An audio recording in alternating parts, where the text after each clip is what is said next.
2 సార్లు ఎక్స్ వేదికగా ఒక అంగుళం గజం స్థలం కూడా నేను కబ్జా చేయలేదు, లేదంటే ఎంక్రోజ్ అవ్వలేదు. పక్కాగా పట్టా ల్యాండ్ తీసుకునే నేను అక్కడ కన్స్ట్రక్షన్ చేశానని చెప్పి నాగార్జున చెప్తున్నారు. మోరో స్టే కూడా రాలేదని మీరు అన్నారు, వచ్చిందని అక్కడ నుంచి వస్తుంది. ఏం జరిగింది? అసలు నోటీసులు ఇచ్చారా ఫస్ట్ ఆఫ్ ఆల్ మీరు ఎన్ కన్వెన్షన్ కి? పట్టా ల్యాండ్ అనేది ఫస్ట్ ఒక దానికి మనం క్లియర్గా ఉండాలి. పట్టా ల్యాండ్ అనేది మీరు చూస్తే గనక శిఖం పట్టాస్ అంటారు. అంటే దాన్ని శిఖం పట్టాలు అంటే ఏంటంటే చెరువు ఉంటుంది, చెరువులో శిఖం పట్ట అంటే గనక చెరువులో డెడ్ స్టోరేజ్ వచ్చినప్పుడు, అంటే డెడ్ స్టోరేజ్ అంటే ఏంటి, బేసిక్ కొంతవరకే ఉంటుంది వాటర్, మిగతాది వాటర్ ఉండదు. ఎప్పుడు వస్తుంది డెడ్ స్టోరేజ్ అనేది?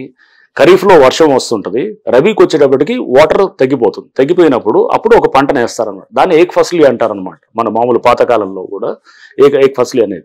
సో అంటే శిఖం పట్టాలో వ్యవసాయం చేసుకోవడానికి ఇచ్చినటువంటిదే, అంటే అగ్రికల్చర్ పర్పస్కి అక్కడ ఆ భూమి ఉంటుంది. సో పట్టాలంటే ఇప్పుడు మీకు ఉండొచ్చు ఒక చెరువులో, సపోజ్ మీకు ఒక చెరువు దగ్గర ఏదో చెరువు దగ్గర మీకు పట్టా ఉంది, మీరు పట్టాను నాకు అమ్మవచ్చు, నేను కొనుక్కుంటాను, నాకు రిజిస్టర్ అవుతుంది. రిజిస్టర్ అయిన తర్వాత నేను దేనికి వాడాలి? కేవలం ఇరిగేషన్ అంటే వ్యవసాయం వరకే వాడాలి, స్ట్రక్చర్స్ రేస్ చేయడానికి కాదు. దాంట్లో చేయకూడదని చాలా స్పష్టంగా ఉంటుంది అనమాట. సో నేను స్ట్రక్చర్స్ పట్టా ఉండొచ్చేమో కానీ, బట్ స్ట్రక్చర్స్ లేవు కాబట్టి పర్మిషన్ ఇవ్వలేదు జిహెచ్ఎంసీ. మరి 15 ఏళ్ళ నుంచి ఎందుకు పర్మిషన్ రాలేదంటే దానికి చెప్పాలి కదా ఆన్సర్. సో 15 ఏళ్ళ నుంచి ఎందుకు పర్మిషన్ రాలేదు, బీఆర్ఎస్లో ఎందుకు కాలేదు, బిల్డింగ్ రెగ్యులేషన్ అనే దానికి కూడా ఆన్సర్ ఉండాలి కదా.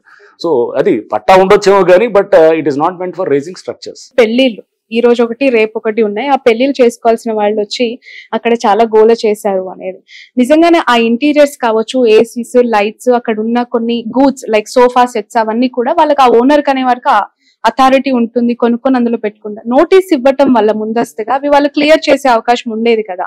సో పూర్తిగా అక్కడ నోటీస్ ఇచ్చామండి. నోటీస్ ఇవ్వలేదని ఎందుకు అనుకుంటున్నారు? నోటీస్ ఇచ్చాము, we have followed the due process. వాళ్ళు ఆ డ్యూ ప్రాసెస్ మేమంతా ఫాలో అవుతూనే వాళ్ళకి మధ్యాహ్నం కల్లా స్టే తెచ్చుకోగలిగారు. సో మీరు ప్రాసెస్ ఫాలో అవుతూనే చేస్తాం. సి కొంతమంది ఒకళ్ళిద్దరికి ఇబ్బంది అయి ఉండొచ్చు, వాళ్ళకి మ్యారేజెస్ ఇబ్బంది అయిందంటే కనుక మీకు బెంథమ్స్ థియరీ ఆఫ్ యూటిలిటేరియన్ ప్రిన్సిపల్ అని ఒకటి ఉంటుంది. బెంథమ్స్ యూటిలిటేరియన్ ప్రిన్సిపల్ ఏంటంటే maximum good for maximum people అనమాట. అంటే ఎక్కువ మందికి మంచి చేసేది అది కావాలన్నమాట. ఒకళ్ళిద్దరు నష్టపోతారని చెప్పేసి 99% మంచి చేసేదాన్ని ఆపరనమాట. సో ఒకళ్ళిద్దరు అనే దానికి డెఫినెట్గా వాళ్ళకి దానివల్ల నష్టం అయి ఉండొచ్చేవో కానీ నేను కాదనలేను. వాళ్ళ మ్యారేజ్ పెట్టుకునే దానికి డిస్టర్బ్ అయి ఉండొచ్చు, బట్ దానివల్ల ఓవరాల్గా మీకు సమాజం మీద వచ్చినటువంటి ఇంపాక్ట్ కూడా మనం చూడాలన్నమాట.